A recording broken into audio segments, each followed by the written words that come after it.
Dios les bendiga, apreciados hermanos y amigos. Una vez más, saludándole a cada uno de ustedes en el nombre admirable, nombre glorioso y sublime, el nombre de nuestro gran Dios y Salvador Jesucristo el Señor. Hoy quiero compartirles un pensamiento breve acerca de la palabra de Dios, de la inspiración de la palabra de Dios. De este tema, pues habría mucho que hablar acerca de las teorías de la inspiración, pero por lo menos inquietarnos un poquito a pensar, a reflexionar. Es algo de lo que se ha hablado también últimamente y algunos han cuestionado, ¿no?, la fiabilidad de las escrituras, a tal punto de llegar a pensar que pues los personajes ni existieron, y a considerar quizás el relato de las Sagradas Escrituras como cualquier libro de estos modernos que es fruto de la imaginación nada más, del ingenio de los seres humanos. Pero no, la Biblia es la palabra de Dios. La Biblia no contiene la palabra de Dios, sino que la Biblia es la palabra de Dios. Cuando usted afirma que la Biblia contiene la palabra de Dios, da la posibilidad de que varias cosas que estén en la Biblia, en el relato, pues no sean palabra de Dios, no sean inspiración de Dios. Es verdad que en la Biblia encontramos lo que dijo el ser humano, lo que dijeron los ángeles, lo que dijo Satanás, ¿verdad? Pero el relato, la narración, es la palabra de Dios. Es decir, es Dios quien me está contando lo que Satanás dijo. Es Dios quien me está contando lo que el hombre dijo. Es Dios quien me está contando lo que los ángeles dijeron. Así que es en ese sentido la palabra de Dios.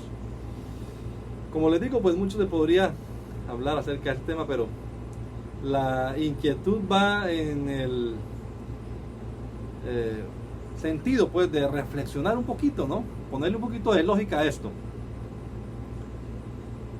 Cuando estudiaba en el bachillerato nos enseñaron, y esto ya es secular, que el cambio entre la prehistoria a la historia lo marcó la invención de la escritura.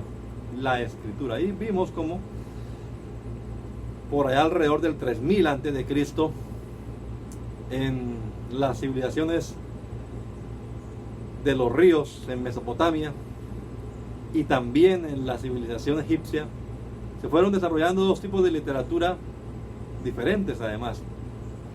La escritura cuneiforme en Mesopotamia y la escritura jeroglífica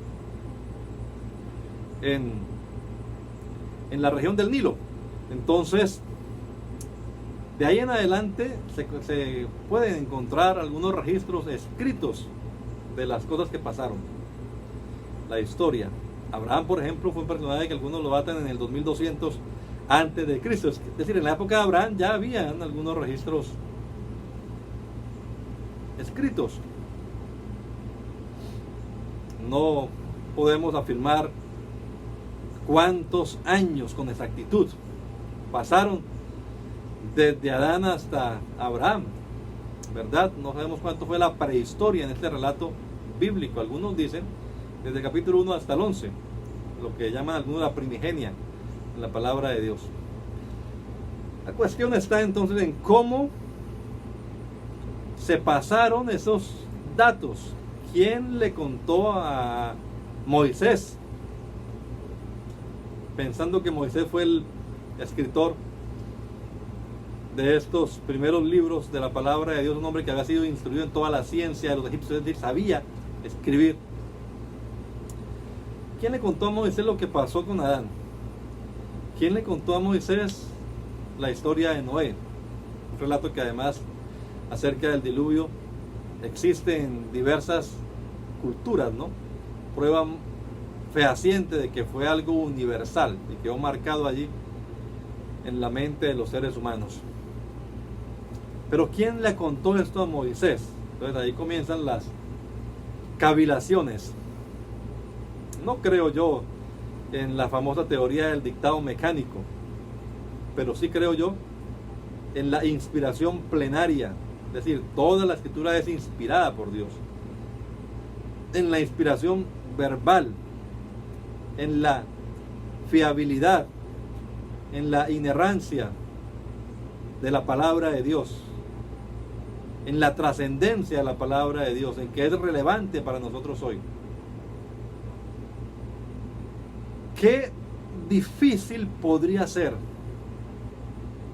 Yo sé que existe la teoría de la tradición oral, que fueron pasando de generación a generación. Pues por supuesto Noé le contó a su hijo Sed, Sed le contó a sus hijos, y así se fueron pasando generación a generación las historias, porque no había registro escrito para llevarlo de esa manera, sería oral nada más. Algunos afirman así llegó hasta la época de Moisés, quien lo plasmó por escrito. Bueno, es una teoría, está bien.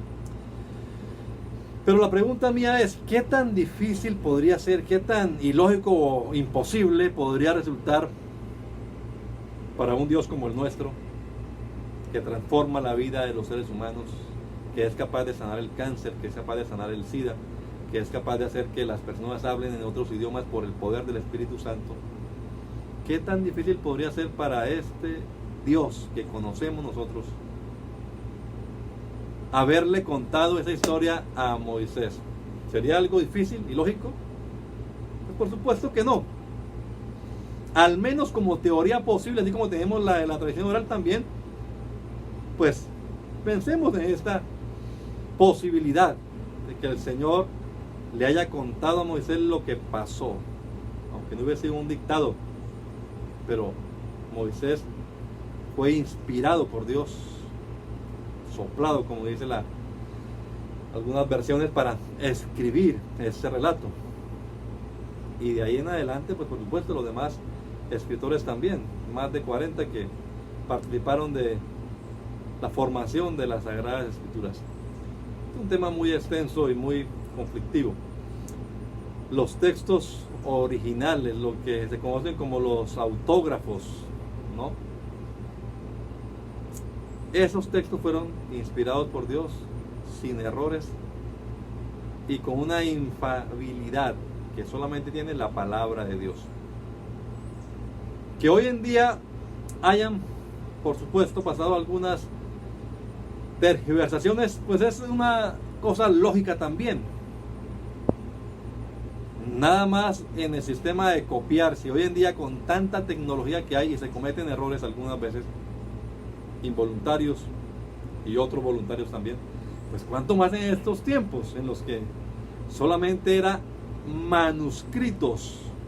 Por supuesto que era apenas lógico, comprensible, que algunas variaciones, las famosas variantes de los textos, se hayan introducido en las copias y copias y copias y miles de copias que le hicieron.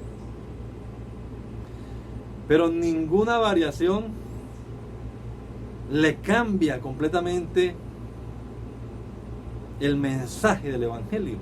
Ninguna dice, confíe en Moloch para que sea salvo, ¿verdad? Ninguna de esas dice eso. Entonces, pensemos en eso por un momento. Ahora existe la famosa crítica textual, ciencias bíblicas, para tratar de depurar, ¿verdad?, esas variantes e ir reduciendo y llegar a lo más cercano a ese texto autógrafo, fruto del agiógrafo, el autor inspirado por Dios y que escribió ese texto sagrado. Yo le invito a confiar en la palabra de Dios y a creer en que ella de verdad fue inspirada por el Señor. Si no creemos en esto, créame que nos quedamos sin brújula. Si la Biblia no es inspirada por Dios, hombre, apague y vámonos. Porque ¿quién nos va a decir cuál es la última palabra? ¿Quién nos va a guiar en esto? ¿Cómo puede alguien decir, lámpara es a mis pies tu palabra y lumbrera a mi camino, si no cree en la inspiración de la palabra de Dios? Te invito a que piense por un momento y a que ojalá analice de fondo la doctrina de la inspiración de la palabra de Dios. Gracia y paz, mis estimados hermanos. Una feliz semana para todos.